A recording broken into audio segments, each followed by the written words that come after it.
आप कौन हैं, आप क्या हैं, ये आप खुद को खुद नहीं बता सकते, ये आपको समाज ही बताता है।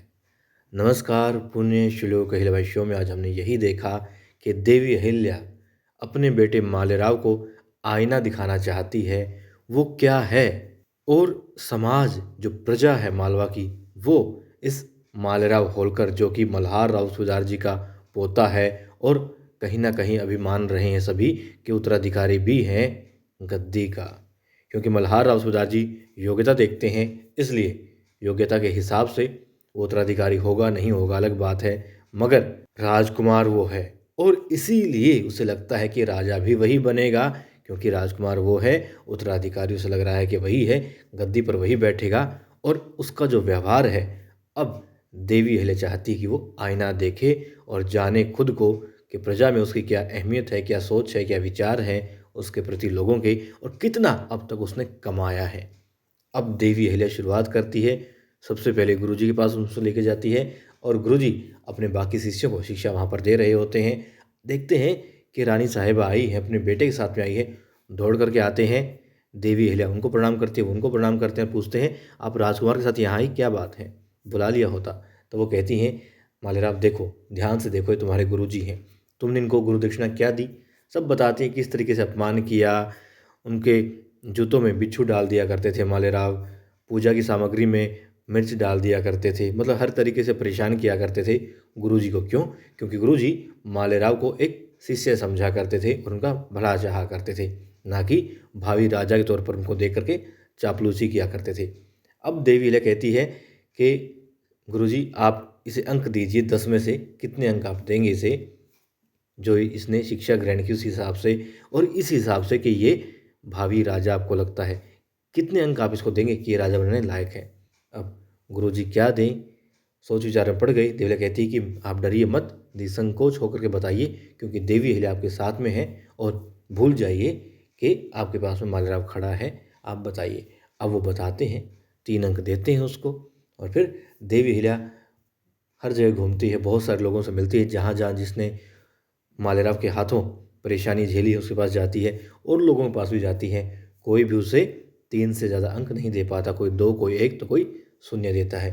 अब देवी अहिल्या वहाँ पहुँचती है जिसके अमरूद उसने उठाए थे, पैसे नहीं दिए थे, और बाद में उस बेचारे गरीब किसान का घर भी जलाने का उसने प्रयास किया था। अब वो कहता है कि आप रानी हैं, मैं क्या कह सकता हूँ। देवी कहती है नहीं, आप बताइए, आप इस हिसाब से बताइए कि ये भावी राजा नहीं है, ये सोचिए कि ये वो उद्दंड बालक है, अब जो आपके यहाँ पे ठहरा था। अब वो हर बात को याद करता है, किस तरीके से उसने थाली को फेंका था, भोजन को फेंका था, किस तरीके से मालेराव ने उसके घर को जलाने का प्रयास किया था, और वो शून्य अंक अब मालेराव को देता है। अब देवी कहती देखा, शून्य अंक तुम्हें मिला है, 3 से ज़्यादा तुम्हें किसी ने अंक नहीं दिए। अब तुम्हें पता लगा तुम्हारी अहमियत क्या है, कि प्रजा से ही राजा होता है, ना कि राजा होने से प्रजा होती है। तुम समझो और प्रजा के लिए काम करो, प्रजा का सेवक होता है राजा, सेवा करो उसकी। अब वो कहता है जिस तरीके से मैंने इसका घर जलाया था आई, मैं वाड़ा भी जला दूंगा अगर मैनाबाई के साथ में शादी नहीं होने दोगी तो। अब वो वहाँ से गुस्से में चला जाता है। देवी अहिल्या समझती है कि हाँ, कोई फ़ायदा नहीं है, लेकिन हार तो नहीं मानूंगी। अब दिखाते हैं देवी अहिल्या मंदिर में होती है, भगवान शिव से प्रार्थना कर रही होती हैं, जो लग रही है विपदा मालेराव के रूप में, उन्हें उसका निदान वो चाहती हैं।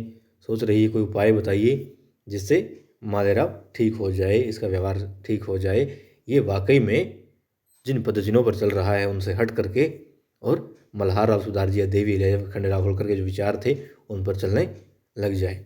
अब देवी अहिल्या पूजा करके जाने लगती है। क्या देखती है उद्यान में? जी हाँ, मैनाबाई फूल सी बच्ची फूलों को तोड़ रही होती है, उनकी सुगंध ले रही होती है, देख रही होती है, निहार रही होती है। अब वहाँ पर मालेराव भी देखता है उसे, और फिर क्या करता है, आता है उसके पास में, एक गमला उठाता है, जिस पौधे पर फूल लगे हुए थे उसे उठा करके फेंक देता है। अब वो कहती है ये क्या किया तुमने? कहते हैं मैं ऐसा ही करता हूँ, जब मुझे गुस्सा आता है तो मैं कुछ भी तोड़ देता हूँ, अपना गुस्सा बस निकाल देता हूँ, और तुम भी ऐसा ही करोगी। अब मैना भाई कहती है मैं ऐसा क्यों करूँगी और तुम ऐसा क्यों करते हो? तो बताता है देखो वो भावी राजा है और वो ऐसा ही करता है।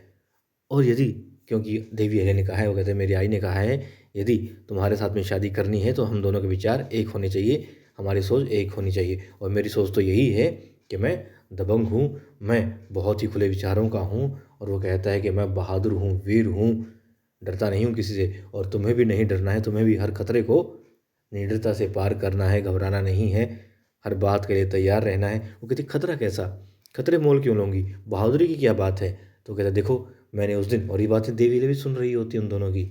वो देख रही होती कि हाँ वाकई में मालेराव इसके साथ में शादी के लायक है या नहीं।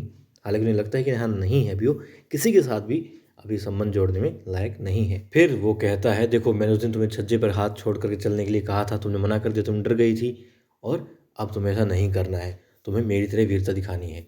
ठीक है, अब दिखाते हैं। सब लोग बैठे होते हैं शादी ब्याह की बात पक्की करने के लिए, और जो उपहार देने हैं मैना बाई के परिवार वालों को, जो शगुन की चीज़ें हैं वो भी रखी होती है। मल्हार राव सुधार जी कहते हैं देवी अहिल्या से कि बताइए आपका प्रस्ताव, और जो भी ये जो शगुन की चीज़ें हैं इन्हें दीजिए। देवी कहती हैं सरकार मैं पहले के से बात कर लूँ। ठीक है, बात करने की आज्ञा मिलती है, बात करती हैं। वो बताती हैं कि आपने बहुत प्यार से पाला है, बहुत इसका ख्याल रखा है, लेकिन यहाँ पे से वो प्यार मान सम्मान नहीं मिलेगा। अब मल्हार राव सुधार जी कहते हैं, क्योंकि सब लोग हैरान हो जाते हैं देवी ने जब भी बातें कही। हालांकि पहले बहुत अच्छी तरीके से उन्होंने बताया कि क्या विचार हैं देवी अहिल्या के शादी ब्याह के मामले में, उस परिवार के मामले में जो मल्हार राव सुधार जी से मित्रता रखता है और संबंध जोड़ना चाहता है। मतलब हर तरीके की बातें होती हैं, मगर देवी अहिल्या इनकार कर देती है कि नहीं, इस लड़की को यहाँ पर मान सम्मान प्यार प्रेम नहीं मिलेगा। तब मल्हार राव सुधार जी कहते हैं कि अहिल्या ये क्या बात कर रही हो, क्या होलकर परिवार अपनी बहू को खुश नहीं रख सकता, उसके लिए यहाँ पर कोई मान सम्मान नहीं है। देवी अहिल्या कहती नहीं, मुझे तो बहुत मान सम्मान मिला है, और मैं तो आभार व्यक्त करती हूँ प्रभु का, जो यहाँ पर वधू बन करके आई, शादी हुई। और बिल्कुल इससे बड़ा उदाहरण और क्या होगा कि होलकर परिवार अपनी बहू के लिए कैसे विचार रखता है। देवी अहिल्या जो कुछ है, जो कुछ उसे मिला है, जो कुछ उसके लिए किया गया है, वो कोई नहीं कर सकता, सिर्फ होलकर ही कर सकते हैं। अब फिर वो कहते हैं फिर तुम कहना क्या चाहती हो, साथ में तो कह रही हो तुम्हें गर्व, और साथ में कहते हो कि यहाँ पर हम अपनी बहू को, होने वाली बहू को मान सम्मान नहीं दे सकते। तब देवी कहती है मुझे परिवार से किसी प्रकार की शिकायत नहीं है, और परिवार तो ऐसा किसी को मिलेगा भी नहीं, लेकिन बात तो मैं यहाँ पर कमी जो निकाल रही हूँ, मेरी संतान में निकाल रही हूँ, मेरे बेटे में निकाल रही हूँ, ये लायक नहीं है, ये खुश नहीं रख पाएगा, इसमें गुस्सा है, क्रोध है, ये बड़ों का अपमान करता है, किसी का भी अपमान करता है, इसे आदर करना ही नहीं आता, इसे अपने अहंकार पर मतलब बहुत सारी कमियां हैं। और फिर वो मना करती हैं, बताती हैं कि वो भी एक लड़की की माँ है, और वो जानती है कैसा परिवार चाहिए, सोचती है। तब गौतम साहब कहती है देखो खंडेराव भी सुधर गया था ना। वो कहती है ठीक है वो सुधर गए थे, मगर यदि ये ना सुधरा तो क्या होगा। वो अपने लालच में आकर के किसी बेटी की ज़िंदगी ख़राब नहीं कर सकती। अब वो लोग भी चाहते हैं, कहते हैं सूबेदार जी हम चाहते हैं कि आपके साथ में रिश्ता जुड़े, हम समधी बने, लेकिन थोड़ा सा विचार कर लेना चाहिए। और क्यों कहते हैं, क्योंकि अब मालेराव कहता है कि आई मैं वाकई में इतना ख़राब हूँ, इतना गंदा हूँ, इतना बेकार हूँ। तब दिल कहती नहीं, तुम गंदे नहीं हो, तुम बेकार नहीं हो, बस मालेराव तुम्हें गलत आदतों ने जकड़ लिया है, तुम उनसे दूर हो जाओ, वो तुमसे दूर हो जाए, और मेरा यही प्रयास रहेगा। मैं मतलब तुम सुधर जाओ, और जैसे ही तुम सुधर जाओगे मैं खुद अपने हाथ से मैना बाई का हाथ तुम्हारे हाथ में रख दूंगी, तुम्हारा रिश्ता जोड़ दूंगी। अब मालेराव कहते हैं हाँ मुझे पता है, तुम तो चाहते ही नहीं कि मैं खुश रहूं। और फिर वो वहाँ से चला जाता है। और इसी वजह से अब मैना बाई के माता पिता कहते हैं कि हमें थोड़ा वक्त चाहिए सोचने के लिए, और उन्हें वक्त दिया जाता है। वो सोच रहे होते हैं क्या निर्णय लेंगे। जाहिर सी बात है मल्हार राव सुधार जी और देवी अहिल्या के जो विचार हैं, उस नाते वो ये रिश्ता छोड़ना नहीं चाहते, और मालेराव को देख के जोड़ना नहीं चाहते।